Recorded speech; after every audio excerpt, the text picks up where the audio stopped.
Hey everyone, today I want to talk about my 13-month recovery journey with Carnival Cruise. But before you think of the words, I'm only talking about trading, specifically options trading in here. So let's get straight into it. First of all, I wanted to give you a quick rundown on what put options are so that you will understand this recovery journey that I had to go through, and it took me 13 months. So as you know, share prices go up and down all the time, and when you sell or buy options, then you can either make money or lose money. That's pretty obvious. So let's assume that we have this share price in here, and as you can see it on the chart, and Joe, I just came up with a name. Joe buys this stock at $100. And then the share price continues going up. So Joe made a bit of profit. Obviously, Joe is quite fortunate because it's always a 50-50 game when it comes to buying shares. So moving on, the share price continues going up, and Joe is very happy because now he's heavily in the green. He's making a lot of money. This is obviously paper money. He can only realize that money once he sells his shares. So thinking that the share price might go further up, he holds onto the share, and after a while he sees that the share price started to come back down, and he wanted to have some sort of insurance that he will still make money on this trade. So what he can do in this instance, he can buy a put option to secure his profit. And let's assume that he bought put options with the strike price of $120. That means it doesn't matter how low the price goes, he can still sell his shares at $120. Remember, he bought the shares at $100, so for him to sell his shares at $120, that's obviously a nice profit. So let's see what happens. If the share price continues going down, as you can see, his profit is guaranteed. It did cost him a little bit of money, obviously, to buy that insurance, and that's why his profit is not $20 per share. It's a little bit less depending on how much money it cost him to buy the put option. So moving on, let's say the share price continues going down a little bit, and then it shoots up once again above the $120. Then Joe is very happy again because he did have an insurance for this period when the share price plummeted, and then he also made even more money when the share price bounced back and went well above the $120. So this is basically how put options work. Obviously, on the one side, on Joe's side, he bought an insurance, but on the other side, somebody had to sell this insurance for him. Somebody had to sell this option for him. And this is what options traders generally do. They don't normally buy options unless it's part of a strategy where we normally sell options. And what we're hoping for is exactly this, that the share price is going to remain above the strike price, in this instance, $120. So let's take a look at Joe's position at this point when he bought the put option. So you can see that he bought 100 shares at $100, so that cost him $10,000. And then he buys one put option at $120 strike price, and that costs him, let's say, $150.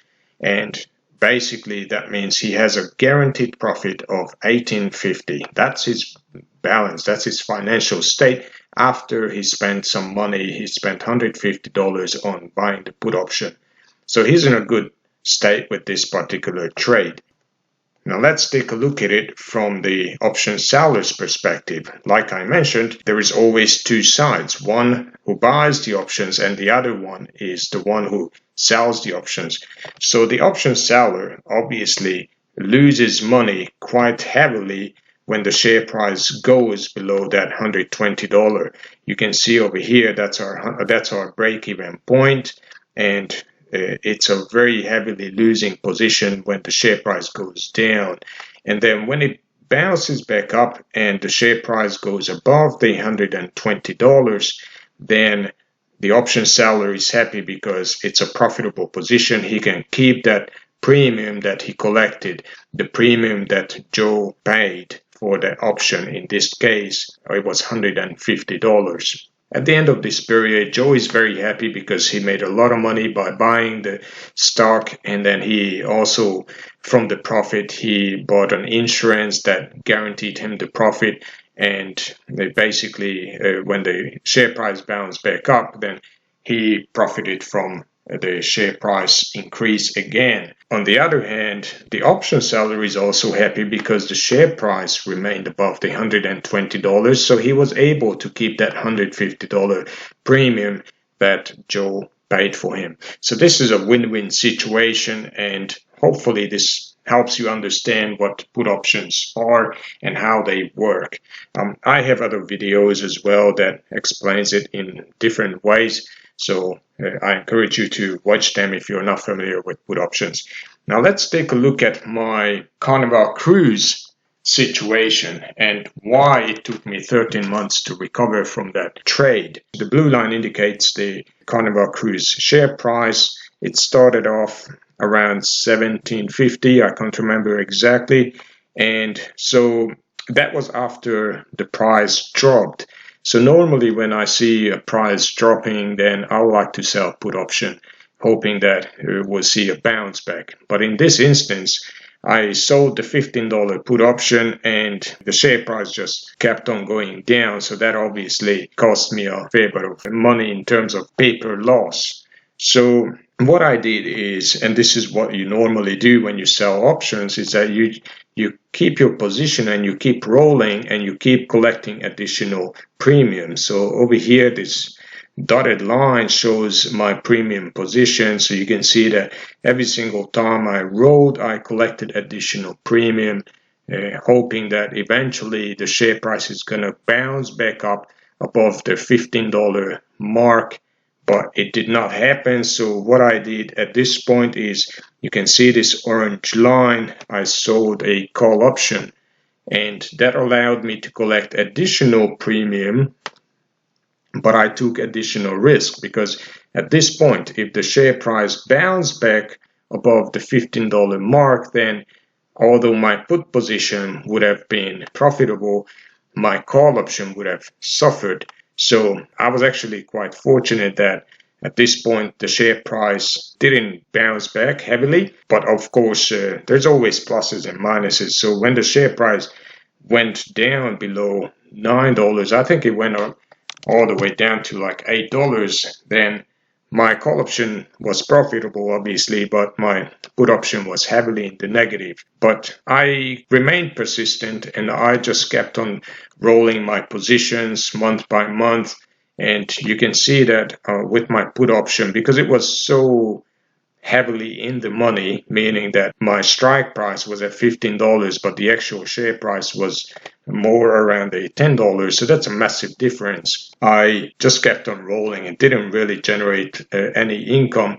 What generated income for me was that I kept on selling a call option as well. And so you can see that my premium position, or the amount of premium that I had, kept on increasing while the share price kept on remaining at a very low level. Over here you can see that it went down to like $6. So that was quite a challenging period. Over here, this is quite interesting what happened. So I had the call option position, but the share price dropped again. So I decided that I'm not going to sell a call option for a period. I'm going to wait for a bounce back and then sell the call option, because that allowed me to collect more premium, and also my call strike went up a little bit, probably from $11 to $12, and basically that meant that I collected additional premium and reduced my risk. So this is something that you can always do when you have some assumptions, like in this instance, share price went down.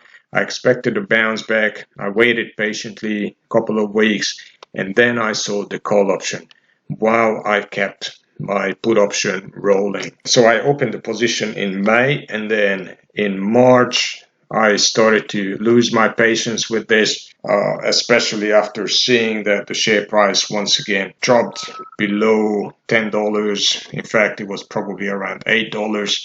So I decided that it's time to wrap up this position. So I lowered my put option. I sacrificed a fair bit of my premium. That allowed me to lower the strike price of my put option and basically reduce my risk. But at the same time, I also reduced my premium all the way down to zero or close to zero. So clearly this trade didn't work out for me. It took me 13 months. However, the good news was that I was able to recover from it and break even after 13 months. Normally, when you are in this kind of situation, then you have to assess how much capital you have in this trade. Because this is a very cheap stock, the capital requirement for keeping this position open was very, very minimal. The average capital requirement was $206 per option, so it's very insignificant. But over here on the right side, you can see the premium collected. So I went up well over $300 in the first 8 months or 10 months, and then that allowed me to sacrifice a good chunk, in fact pretty much all of my premium, but rectify my position, bring down my put option strike, and eventually close down this position. Now let's take a look at what would have happened if I bought the shares versus selling options. So by selling options, like I mentioned, the average capital that I needed to put up was $206 per option, and my profit was minus $2. So basically it's a minus 1% loss over this period from May to end of May or early June. Meanwhile, if I bought the shares at that time, it was 17.73. I would have lost nearly $500 or 28% by holding onto the shares. So this clearly demonstrates that selling options is normally a much safer strategy than buying shares. Buying shares gives you a 50-50 chance, while selling options allows you to have more flexibility and keep rolling your position and reduce your cost basis and eventually turn a losing position into a winning position. So let's take a look at a what-if scenario, because obviously now we know what happened to the share price a few months later after I closed it.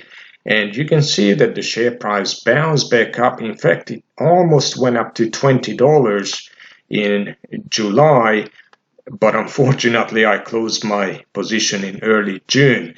But it's quite interesting to look at this what-if scenario. So if I kept on selling my put options and keep rolling my $15 put option as well as my call option, then I would have generated a $400 profit, which is 94% return on my capital. So that would have been a very, very successful trade. On the other hand, if I bought the shares at 1773 and held it for this entire period from May 2022 to end of August, then I still would have lost about 186 or 10% on this deal. So once again, this is a very clear demonstration as to why selling options is, although there is massive risks with it, it actually can be significantly more profitable than buying and selling shares.